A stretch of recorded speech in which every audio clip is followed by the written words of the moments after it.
Hi everyone, good morning, good afternoon, whenever you guys are watching this. It's my favorite time of the day and I can't wait to spread the word. Now this week, our theme is the guide, and as you guys all know, we all need a guider in our lives. Kind of like when you guys are gonna go climb mountains for the first time. You don't know how to climb mountains. Yes, it seems totally self-explanatory, but it's nice to go with a guide. Just to make sure that you're safe and that you can get through the task of climbing the mountain to the top safely and effectively. Same thing like if you're gonna go jump out of a plane. Yes, I'm sure you can definitely, someone just told you, you do this, pull this, and you're fine. But wouldn't it make you feel more like safe and secure if you're with a guide? Think about this in our everyday life.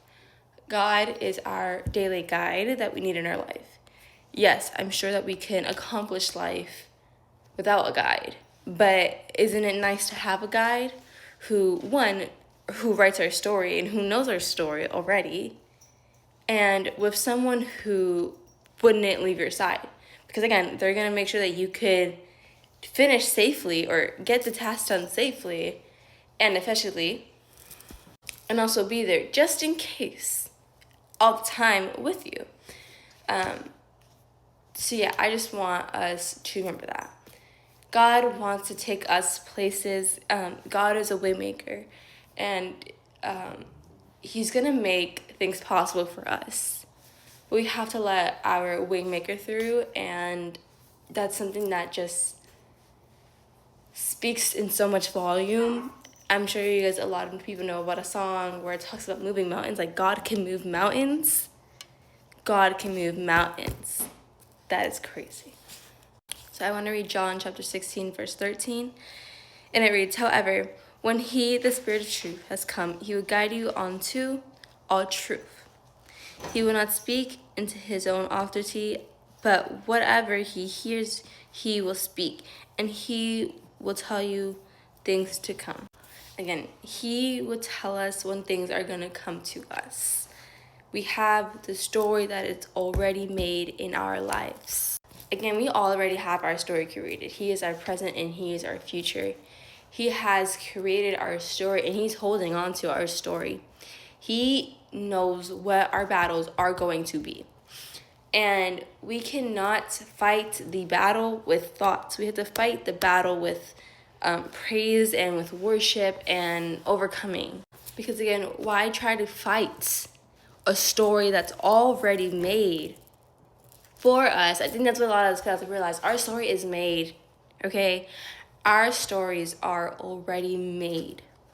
Why try to interfere our story with our own thoughts? That wasn't created by us.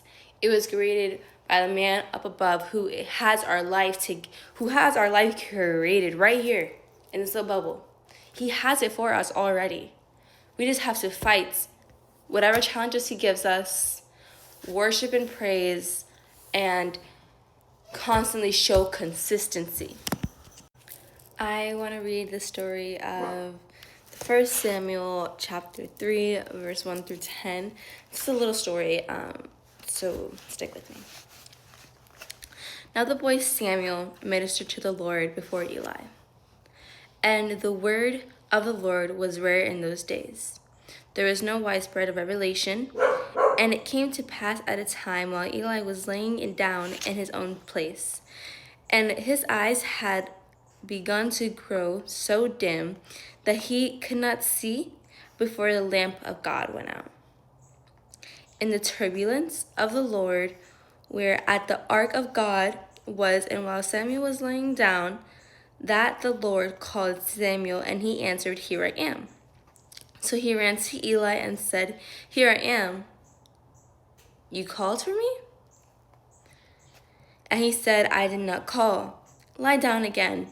And he went and lay down. Then the Lord went again, "Samuel." So Samuel arose and went to Eli and said, "Here I am, for you called me." He answered, "I did not call you, my son. Lie down again." Now Samuel did not yet know the Lord, and nor was the word of the Lord yet relevant to him. Now Samuel did not know yet the Lord, nor the word of the Lord yet revealed to him. And the Lord called Samuel again, and the third time so he arose and went to Eli and said, Here I am, for you did call me. Then Eli perceived that the Lord had called the boy. Therefore Eli said to Samuel, Go lie down, and it shall be, if he calls you for that, you must say, Speak, Lord, for your servant hears. So Samuel went to lay down in his place. Now the Lord came and stood and called as other times, Samuel, Samuel. And Samuel answered, Speak, for your servant hears. We are the Lord's servants. So when he speaks to us, we want to hear whatever the Lord has to say to us. Because knowing that we can get a word from the Lord is amazing.